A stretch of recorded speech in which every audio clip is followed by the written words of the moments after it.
104.7 IFM. Report!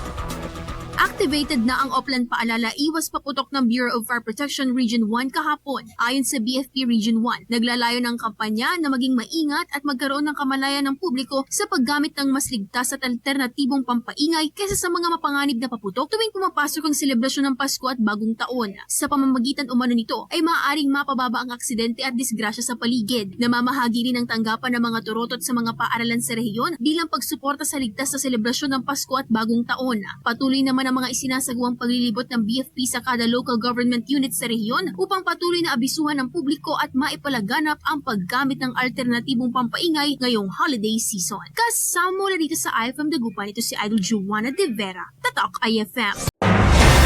IFM News. IFM News. IFM News.